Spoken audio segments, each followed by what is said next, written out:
Welcome. You listen to 360 Info. I'm your host, Antonio. To manipulate history is to manipulate consciousness. And to manipulate consciousness is to manipulate possibilities. And to manipulate possibilities is to manipulate power. Welcome to the show. I'm Antonio. Got a great show as usual for you today. Yeah, I see the sun shining out there. Hey, y'all. It look like in the next 3 to 4 days it might be decent. And I believe Wednesday we may get up to 80 degrees. Come on, Cleveland, so we better get it. And I believe this is the year that we're going to skip dealing with daylight savings time. So it may not get too dark during the winter time before we get to that winter solstice and days start getting longer again. So we appreciate this. So we better get to. I'm gonna try to see if I can go down to the driving range, at least hit a few balls. I didn't really get a chance to go out this year and play, but I might try to see if I can sneak one in here and there. So we got a great show. We're in the remote studio. We got our brother Vince. What's going on, Vince? Well, I like you would like another opportunity to get out there with the sticks. I actually played two times this summer, and one Mm-hmm. was unofficial. The second one was a 9-hole round, but Mm-hmm. I thought I was going to leave my job and retire to a life of golf and leisure. Mm-hmm. Unfortunately, that didn't happen. But hey, Yeah, it's you got hard to getting get it out in there, man. I when got you yeah, you got. when you get it in. Yeah. Just a quick note, there is an event taking place downtown right now. It is the Great Lakes African American Writers Conference. It is sponsored by Little Lumpy Center for Educational Initiatives, and it just so happens that I'm on the board for that organization. Every year, they stage a writers' conference where they bring in writers from across the country. They have keynote addresses. Last year, they had Walter Mosley as their keynote speaker. This year, they have a couple of different keynotes, including Janice Lowe, who I will have the pleasure of introducing today later this afternoon. But if you're not doing anything today and you don't have anything to do, or you are a writer and you are interested in honing your craft, you might want to go down to the main branch of the Cleveland Public Library down there on Superior and take advantage of this free event. Trust me, it is worth it. If you have any aspirations about being published, this will be the place for you. Today, we have a great show for you. We like to talk about health on the show because health is wealth, and it is so important for those of us who have an interest in living our best possible lives to consider perhaps making some changes that might enhance the quality of our life. So, we have an expert on with us today. She is Yvonne Mitchell, and she is a functional medicine and wellness coach. She has been associated with the Cleveland Clinic, but now she's associated with an organization called Hyperion. And we're going to give her a chance to tell you all about what Hyperion is, what functional medicine is, and how you can live your best life. And I got to tell you, those of you who are watching us live on Facebook and YouTube, you see a very beautiful woman. And I would say that her relationship to functional medicine has done wonders in terms of preserving her beauty and enhancing her ability to live the best possible life. So, with all of that, let's welcome the 360 Info Network, Yvonne Mitchell. How are you this morning? I am just super duper. I'm even better now that I had that beautiful introduction. So thank you very much for that. All right. Well, I also have to be transparent and let you know that I did look at your Facebook page and I noticed that you are connected with one of our dearest brothers, someone who we have on this show all the time, who's extolling the virtues of holistic health.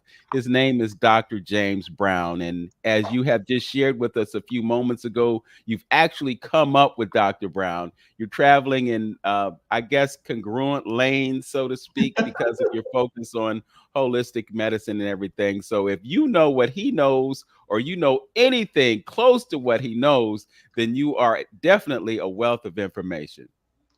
Absolutely. Well, yes, I love, I'm not even used to calling him Dr. Brown. I knew him from middle school on. Wow, But wow. he has been Mm. a um, just an icon in terms of health and wellness and compassion for the community. That is what I love about And we all do. He's got many friends like me, but I'm one of them. I'm not one of those tacked on. And, yeah, I know him. But Mhm. Yes. I know him well. So thank you so much for letting me know that he's connected to you too. Yes. So, Dr. Brown talked about his relationship to medicine and how he knew early in life that that was the path that he wanted to travel. He dealt with allopathic medicine as a gastroenterologist for a number of years, and then he discovered that there might be some merit to dealing with things in a holistic way. Can you talk about how you got involved with the whole concept of holistic medicine and what your journey to wellness has been? Well, thank you for asking me. I really I like talking about this, so thank you. I actually started my interest in health and wellness started um, during my career with the Social Security Administration, and I bet that's something you didn't know. But Mhm. I started off as a claims representative, and I would take applications from people applying for retirement, survivor, disability, and other Social Security programs, including supplemental security income. And I would talk to hundreds and hundreds of people, and all of them, most people associate that with retirement, but most of the people that we talked to were disabled, and they'd come in, and I worked in mostly inner city locations initially, and most of the people were talking about having, uh, this is how they put it. Well, what is your disability? I have high blood, sugar, falling out spells. What was the other big one? And later, lots and lots of people had some mental conditions that they were applying for. So, after hearing that hundreds and hundreds and hundreds of times from the same people, most people weren't even getting to retirement because of those situations. So that kind of planted a seed in my mind, I believe, because I continued and I had a very full career, and I ended up leaving there as a senior executive. And one of the positions I had was with the Office of Disability and International Operations. And I was their director of management. So even, toward the end, I'm still connected with disability. All right. So fast forward, I had anyhow, I will make this a little shorter by saying that I started a career in life and health coaching to have more flexibility in my schedule so that I could care for a terminally ill loved one. So, it started as something that I could take my interest in wanting he had cancer. And so I got involved in the world of cancer as a patient advocate to a loved one. So I have continued that, and even my current career with the Hyperion Functional Medicine, they have a focus on cancer, but also a host of functional medicine type conditions. So I have just become a lifelong learner, starting early in my life with working with the disabled, and really enjoying that, helping people find solutions. And in the case of Social Security, it was rehabilitation and financial. So, and now it's really getting to the root cause. That's what functional medicine is all about, getting to the Mhm. cause of what the conditions are, rather than, um, the, excuse me, the thousands of disabling conditions. Why do you have that condition? What's at the root of that, and what can we do in terms of giving you foundational support for your whole body system so that those conditions are minimized or optimized or go away altogether. It's really interesting when you talk about getting to the cause of certain situations, because when we talk about allopathic medicine, The solution in that paradigm many times is, if it's not working, take it out. So if the kidney's not functioning properly, take the kidney out, replace it. If the spleen isn't working right, take the spleen out and give somebody a medication that will replace the function that the spleen had. But now you talk about functional medicine, which is really more focused on, as you put it, getting to the cause of something. And when you eliminate the cause, then you eliminate the symptoms or the suffering that comes along with the implications of that cause. I'm just curious about how functional medicine can operate as the opposite of the traditional path of medicine. How do those two worlds actually come together at a place like the Cleveland Clinic or others? Well, first of all, we felt that, and when I say we, I mean the functional medicine, felt that this would be a magnificent adjunct to a place like the #2 hospital in, in the, I want to say world, so I'm going to go ahead and say that. So what has happened is a functional medicine icon named Mark Hyman helped bring the world of functional medicine to the Cleveland Clinic, and it provided a way to support, not oppose. The intention was to support what traditional medicine does well, and also add more depth, or maybe seeing this patient first before they even go into the more allopathic path, was what we kind of specialized in. And so we tried to work very closely with the whole hospital setup, but actually getting beyond. And I had my own personal experiences I shared with you once before, where, well, even I thought after 5 years of working in the clinic, okay, get out your prescription pad and fix me. Yeah, but why do you have this particular condition? So that's what we did. It was more like a partnership, with the allopathic, as you put it, world, and works very well. And we've developed some liaisons. Now, there's a lot of people that say, no, we don't believe in functional medicine. But as they got more and more patients getting well and coming, they could see that there was a partnership, and that it was a compatible relationship, and their patients were getting better. Sometimes they sent, their more difficult patients that they weren't able to have solutions. They sent them to us, and they got better. Yes.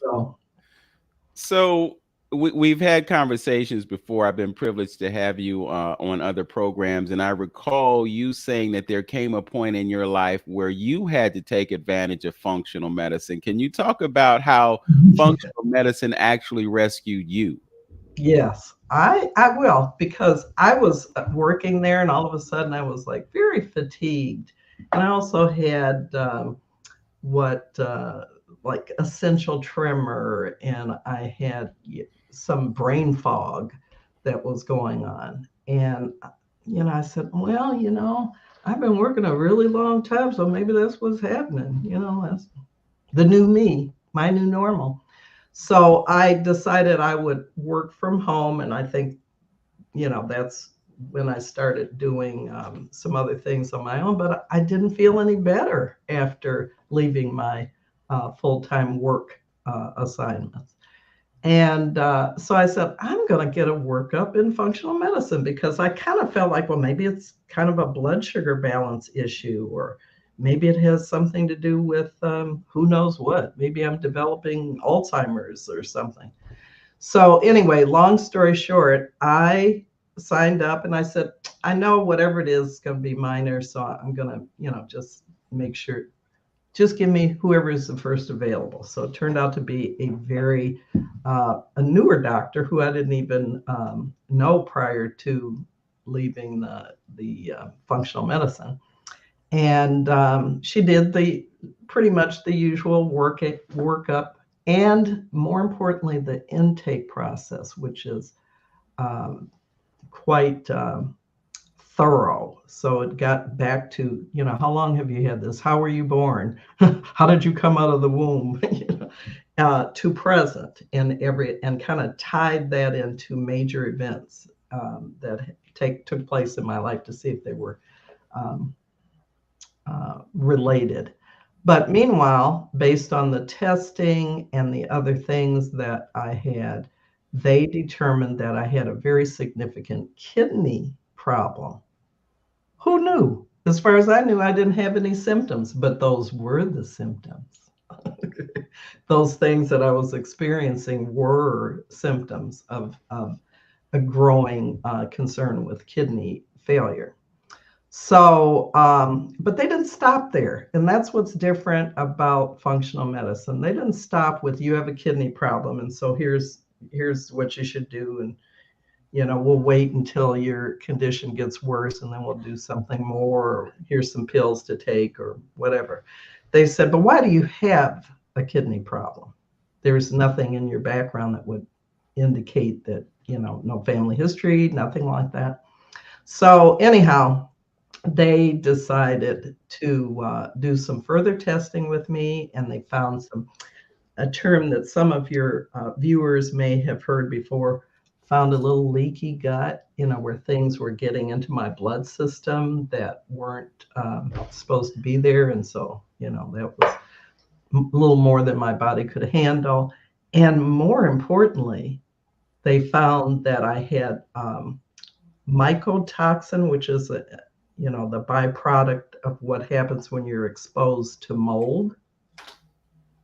And it could have, that was one thing. And heavy metals. I have a high metal content, and some of that is from mercury exposure and other things that are pretty common in our society today.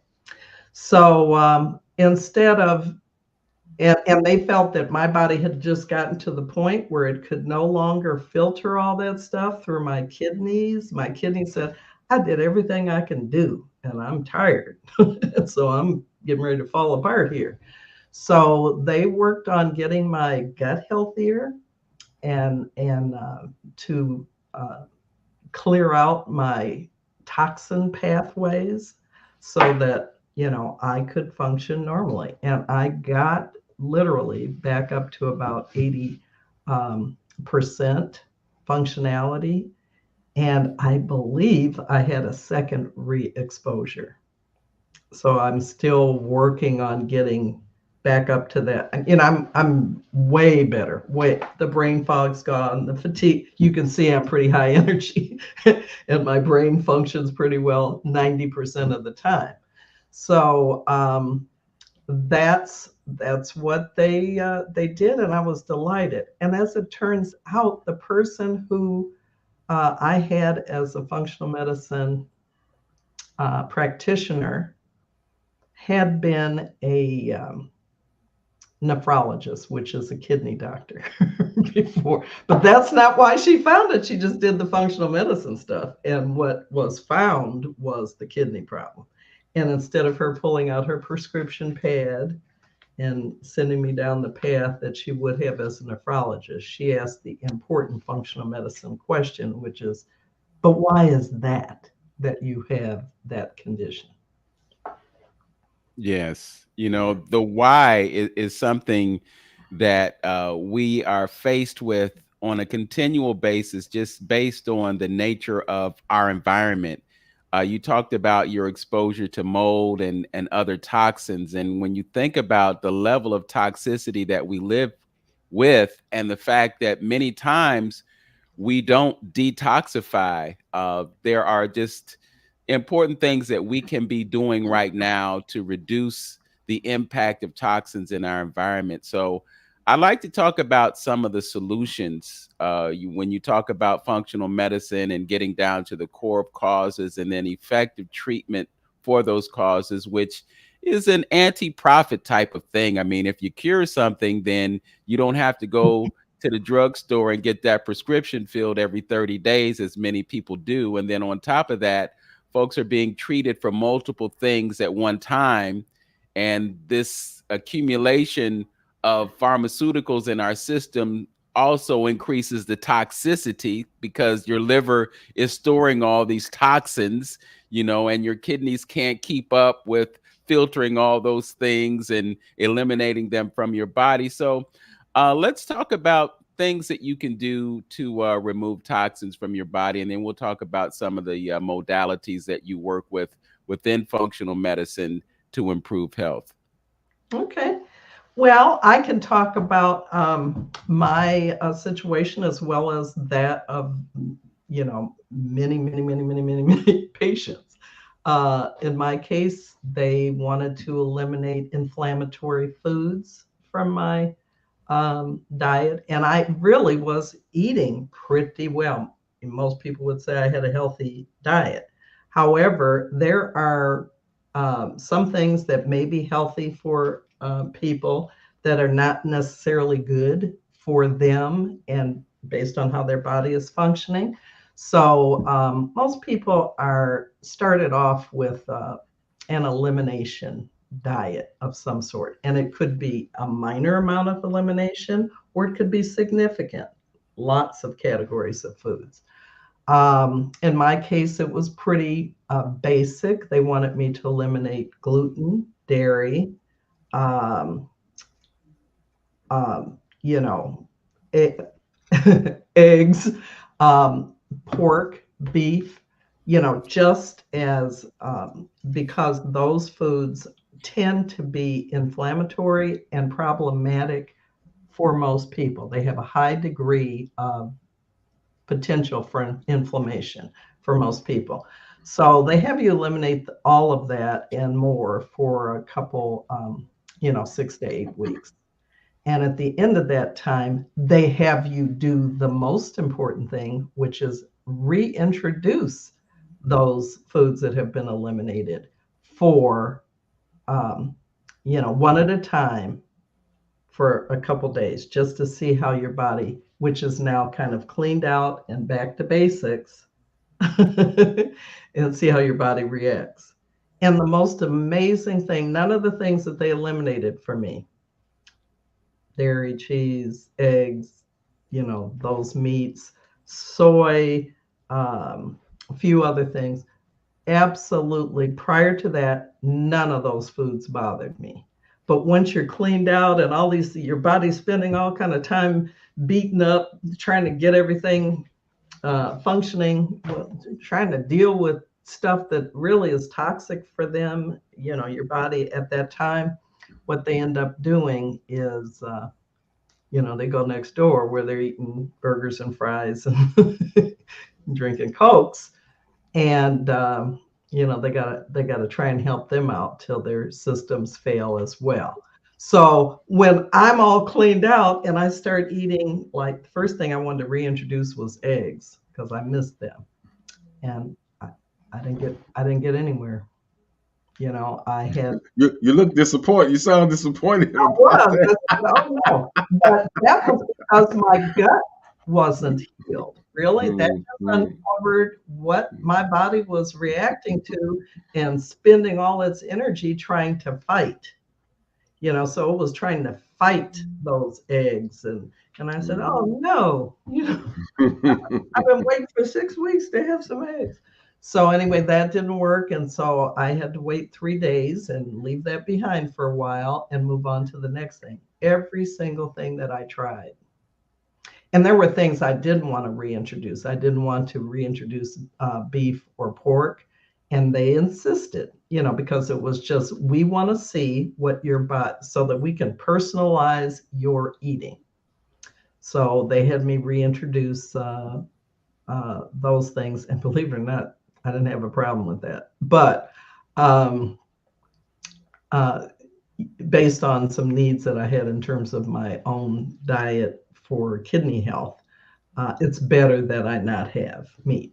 So I limit almost exclusively meat-free and definitely dairy-free. So And what else happened? Eventually, I was able to reintroduce every single one of those foods, and I don't react to anything anymore because my gut is healed. But I have been advised to continue to avoid gluten and dairy, which is no problem. I thought the world was going to come to an end if I couldn't put cheese on anything, but it did not. It did not, and I feel a lot better. And as you say, I'm looking pretty good because of it, because it tends to affect one's appearance because it inflames. So what can I say? Yeah.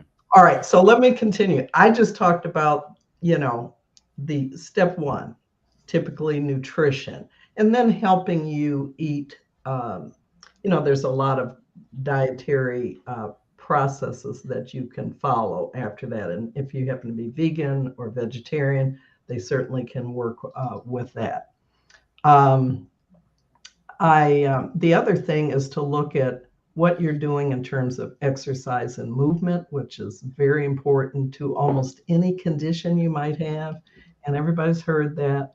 But it's not always for the reasons you think. It just helps your body function like it's intended. It also helps you get better sleep, which is critical to good health, is getting good sleep and 7 to 9 hours. And, optimally, the right 7 to 9 hours, like not, shift work is not the best thing, but we certainly can work with you if that's what you do. And a lot of people in greater Cleveland are shift workers because they work at hospitals, industries. So that's one of the major things that I do is help people combine these foundational lifestyle factors and to give them give their body optimal health. So the other huge thing is helping people reduce stress from all sources. So, and most people say, well, I can't. My life is just stressful, period. Yes. So we help you find stress relieving activities that help you to keep your body in balance. And boy, is that critical because you have stress beyond what you think, the relationship stress and the job stress and the, kids stress and school and too much work. You have physiological stress. Well, imagine what was going on in my body while it was trying to figure out, well, I'm plugged up, my systems aren't working well. I'm not flowing, so the body is like beating up eggs and cheese and and work and relationships and everything else. So you literally have to be doing something every day to pull some of that off. And that's like a really huge thing. And get in touch with those relationships. Those things that aren't going well or are going well, or you're being walked over or treated badly. Or you're being affected by someone's toxicity. In order to remove that toxicity, then you need to consider reconfiguring your relationship in order to adjust.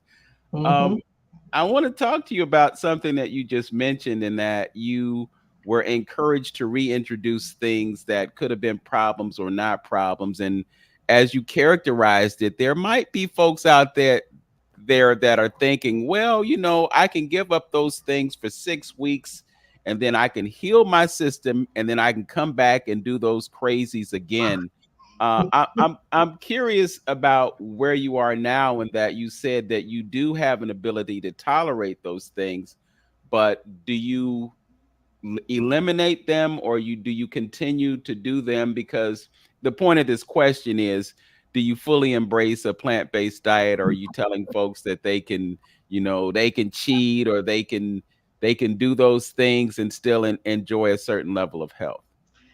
Well, as far as me personally, and one of the things that I want to emphasize is that anything that you're doing needs to be personalized.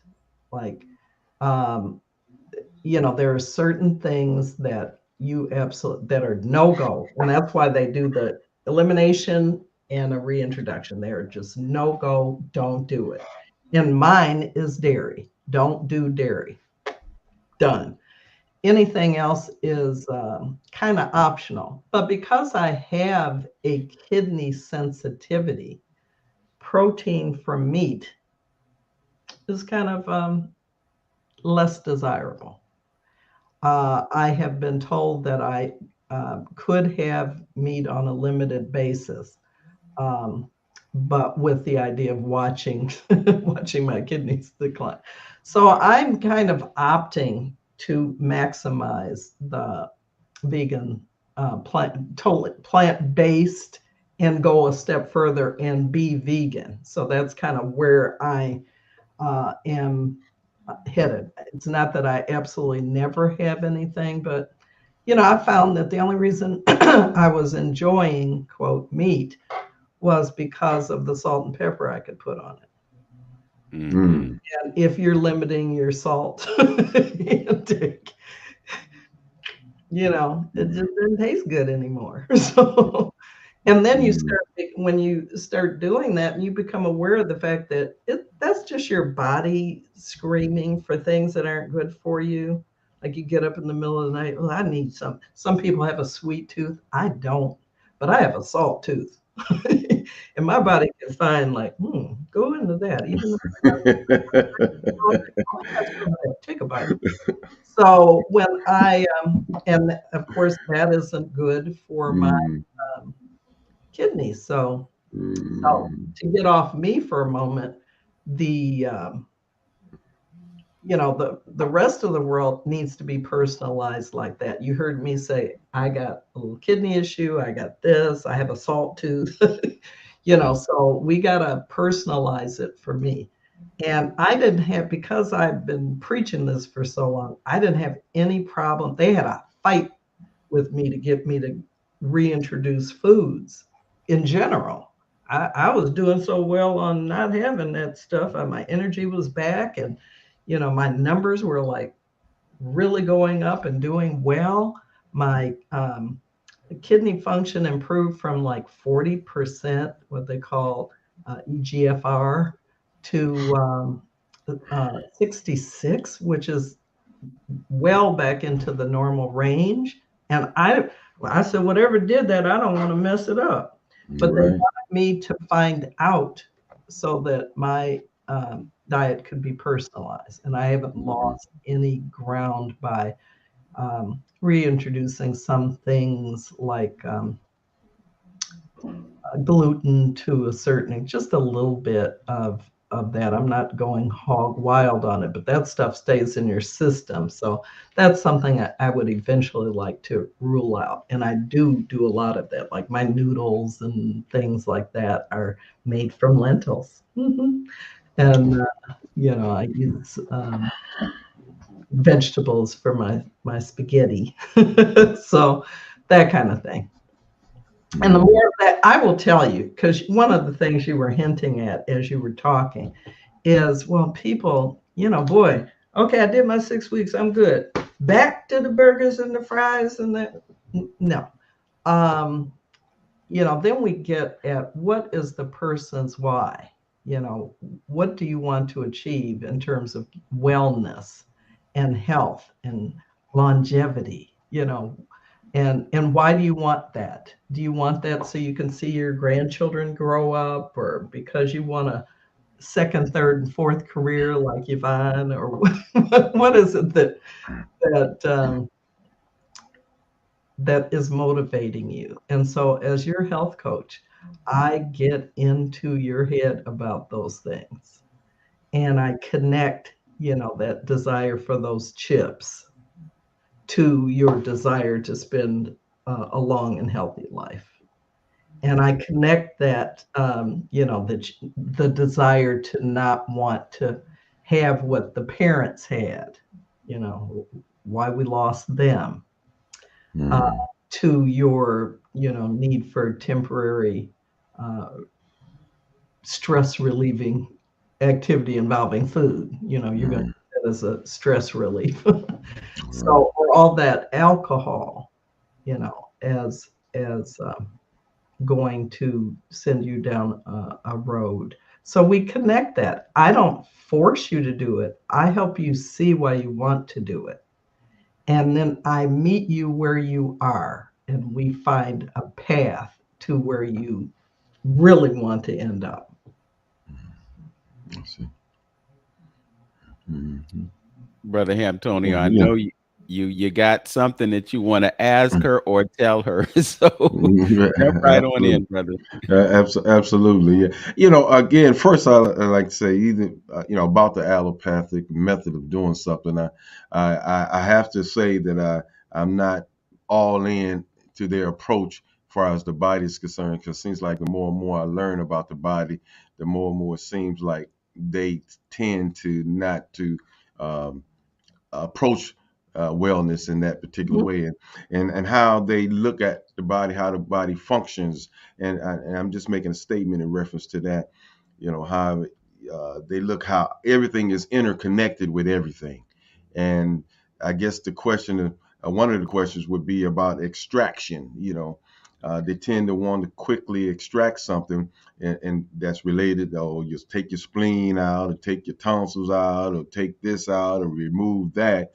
And that, from the Eastern philosophy and approach to that, that's going to throw other things off balance, and may create more problems, and you be medicated for the rest of your life trying to support a system that has been taken away, or causes some kind of dysfunction because of the extraction of an organ or things like that. But what I wanted to zero in on, because you spoke on a few things that my brother may be going through and dealing with, some toxicity and leaky gut. So through functional medicine, what's the relationship that you have run across as far as information is concerned? And I think our viewers may need to understand the relationship between the gut and the brain. Ooh, big connection. So, Mhm. yeah. Well, the other thing is the brain is using up about 25% or more of the energy of the body. Okay. And it's fueled by the second brain, which is the gut.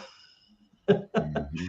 So, that's your second brain. And that's where everything goes in and right down there. And then it goes back up to the brain. So if you can get that gut working like it's supposed to, then the brain is going to cooperate and follow. So a lot of the initial information is actually coming from your gut. Mhm.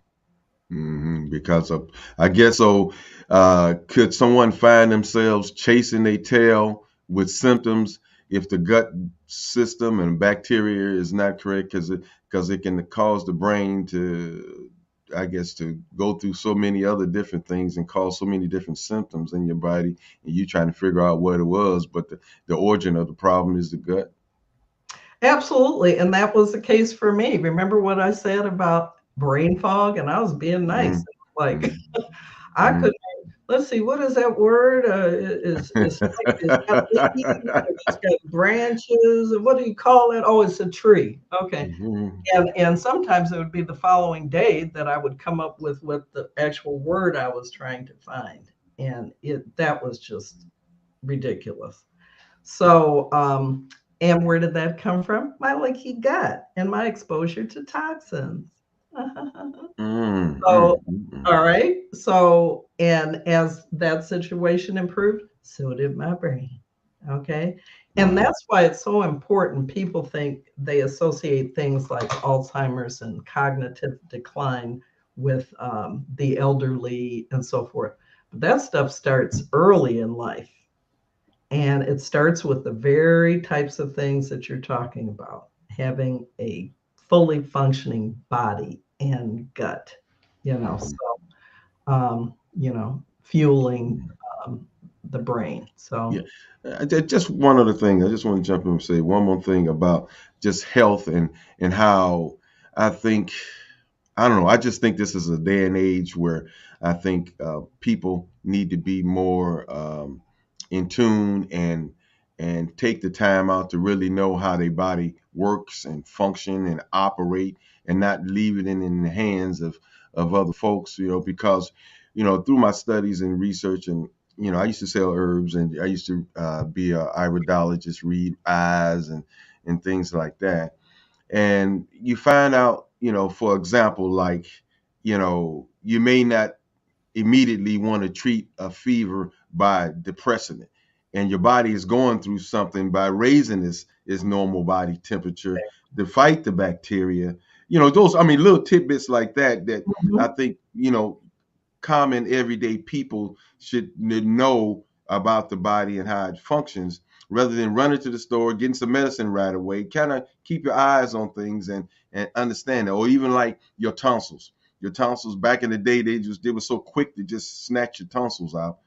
But that's part of the lymphatic system that is doing its job, because some kind of toxin that you are ingesting in your mouth, and your tonsils is trying to take that up, and then they swell up, and back in the day they want to take your tonsils out. So I think it behooves people to really get into this thing, and learning how their body functions and how all the organs interconnect with each other.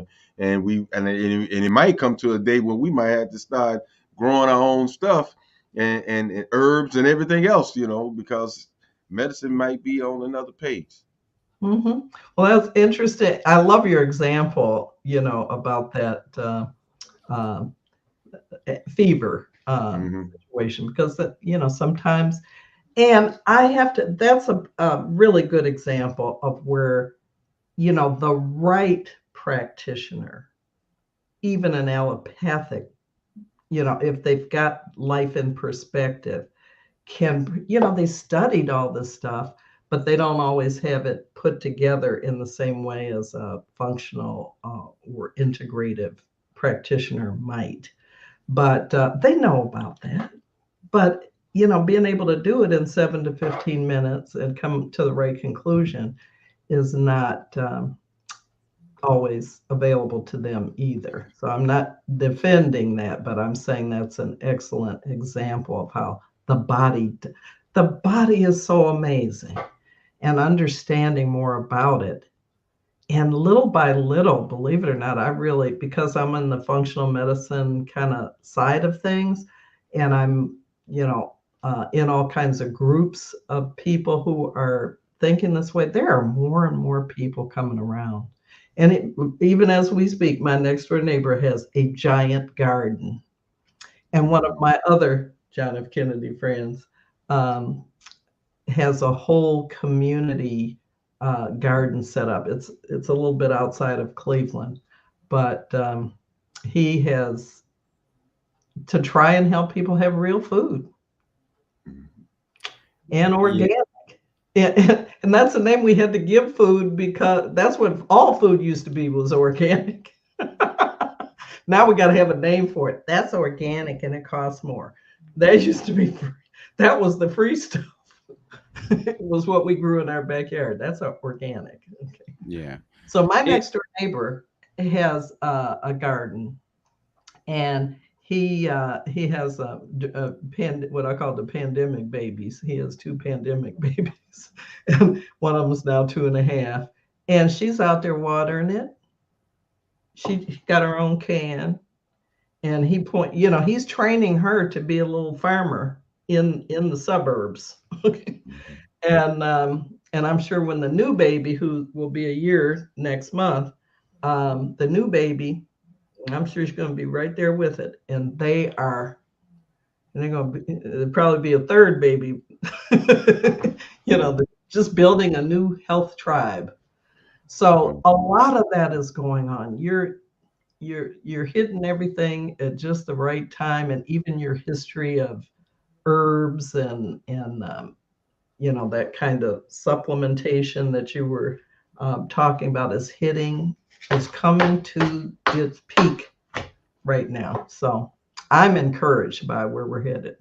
Even the people, they're doing more nutrition. You know, we've been criticizing doctors for not having hours worth of nutrition study and that kind of stuff. And I know plenty of people that now are uh, functional medicine, like dietitians and that kind of thing, that are training physicians as part of their, they're going to, those young doctors that really want to help people, they're hearing all this stuff and they're wanting to be a part of it. And there's plenty of people that are opting to take their physician training and become health coaches. Think about it. They're getting ready to, I got to hurry up and get my stuff going because the doctors are going to take over, because they know that this foundational stuff in terms of lifestyle medicine is the of the future. Mm-hmm. Well, I think we're really seeing a paradigm shift when it comes to medicine, just because of the growing awareness of it. We have the standard American diet, and we've clearly established that there are certain things about that diet that cause problems that we have to deal with. And the only way to change the circumstances is to change the things that we're ingesting. We've also looked at how food has changed over a period of time. I mean, back in the day, when our ancestors were working in the fields and they had access to certain things that they could eat, they weren't corrupted with genetic modification and the pesticides. We had farmers like George Washington Carver who could tell us, well, you plant this next to that, and you don't have to use pesticides. But then you had a paradigm shift and it became about production and profit and not about food quality. So when you fast forward to 2023, I get circulars every Tuesday. So I get something from Giant Eagle, I get something from Mark's, and I'm just amazed that when I look at these ads and I start eliminating all the things that I don't really want to deal with because I'm aware of the issues with it, there's not really a whole lot there to consume. But then when you talk about your next door neighbor and the fact that they're growing food and the impact that it's having on them, it's really going to be incumbent upon us to increase the proportion of locally grown food, because the locally grown foods are the best foods for us. And then there's that whole idea of eating things when they're in season. When it's October, watermelon season is over. And no matter how much I enjoy watermelon, it's like, okay, well, I can't really get that watermelon. Number one, because it doesn't have seeds in it. And number two, because it's not in season, so it's not really appropriate for me to ingest. So, to your point, it's just really important for us to have a greater awareness of our relationship to food, the things that we should ingest and the things that we shouldn't ingest. We're winding down our show today, and I wanted to also include something that we had discussed as a possibility for discussion during the show, and that is grief, because we've talked about physical issues, but there are also mental issues that affect us adversely. And because we're living in I don't want to say post-COVID age, because COVID hasn't gone anywhere. We're just in a different place in our relationship to it. And this is purely anecdotal on my part, so I don't have anything to substantiate this in terms of statistics or numbers or whatever.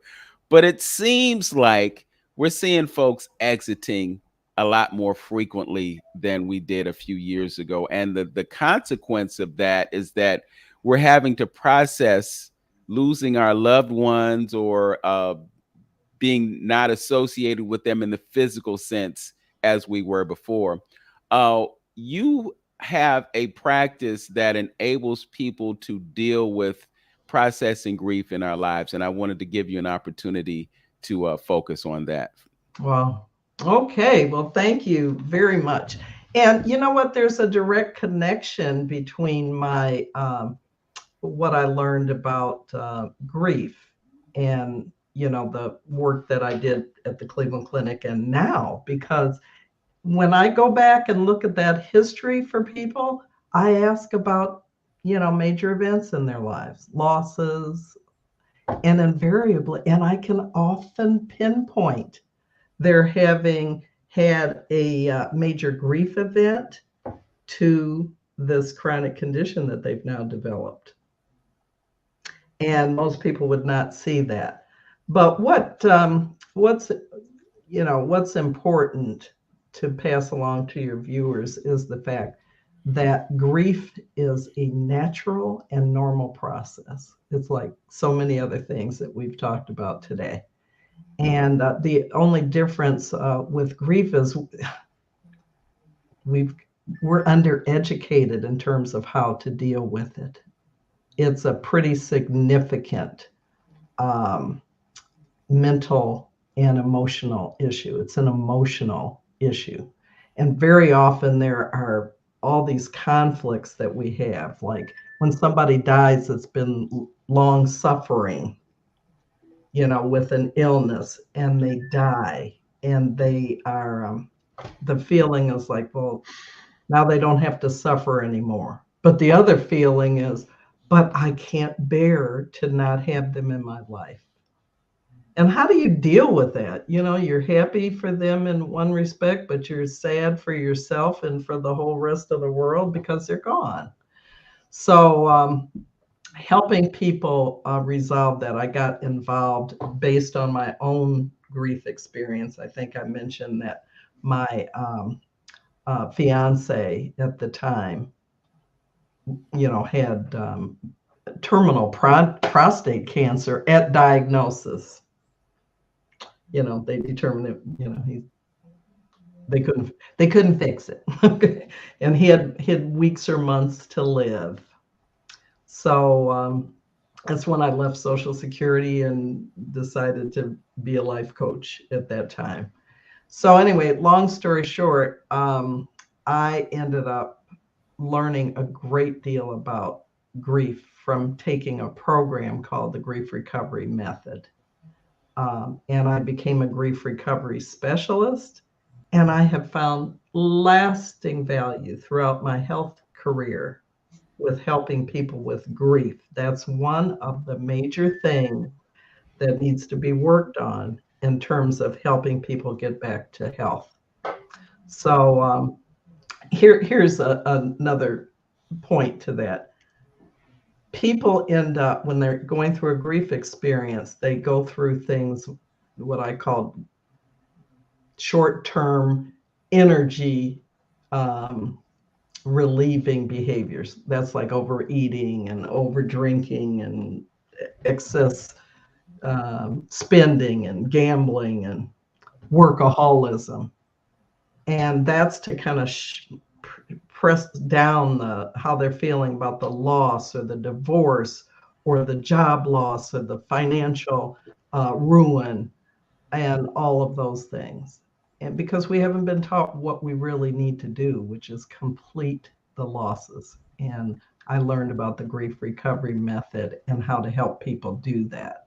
So that's another thing that I do. And I have a recommendation for your viewers. There's a book called the Grief Recovery Handbook, and it's a workbook that you can work through if you're going through a loss. And you notice I didn't just say from death, could be a pet loss, whatever you've got. Go through the workbook and see if working on it by yourself is helpful. And if not, then get in touch with me or the Grief Recovery Institute and get yourself someone to work with you. So. Okay, well, that's a perfect segue into how folks can reach out to you. For those who are watching, I put the website on the screen and also your email address. But if you give it to the listeners so that they'll hear it and they could take advantage of it. Okay, so you can contact me by contacting the website for Hyperion Functional Medicine of Northeastern Ohio. So that's HyperionFunctionalMedicine.com. Or you can contact me directly by email at tohealyourlife@gmail.com. And number 2. Yes, the number 2. Because there are listeners as well as viewers. So the number 2 and then healyourlife.com. All right. Well, Yvonne, it has been a joy to have you on this morning, and we just barely scratched the surface. There's so much more that we need to share, and we will share in a future episode of 360 Info Network. So thank you so much for joining us today. All right. Well, thanks very much for having me, Vince. I appreciate it. And it was great to talk to you as well. All right. So don't go anywhere because we're going to conclude the broadcast, but I want you to stick and stay because Brother Antonio has some questions that we're going to have to take off air due to some other obligations. But just trust, we will be continuing this conversation soon. All right. Also want to take this opportunity to let folks know about the Multicultural Women's Health Fair and Empowerment Expo. It's taking place right now at the Huntington Convention Center of Cleveland. So you can drop in on the Great Lakes African American Writers Conference and get what you need from there. But if you have some health concerns, you can go over to the convention center and take advantage of what they are doing over there. It runs from 11 to 4:30 p.m. today. So if you want to connect with some information about health, please feel free to do so. Brother Antonio, we got about 1 minute and 30 seconds. Anything you need to share before we conclude? Yeah, I just gonna second that emotion. Go on down into the Multicultural Women's Health Fair. You know, it's featuring Cynthia Bailey. You know, this Saturday. You know, tonight is going. I mean, today is going on right now from 11 to 4. So go on down there. You meet Brother Robert Allen down there. So hey, enjoy yourself. Get some information. It's all about learning and like you said, you become a student all your life. You never stop learning anything. That's right. All right. And for those who don't know, Cynthia Bailey is one of the housewives of Atlanta. So you might just want to be curious and check her out.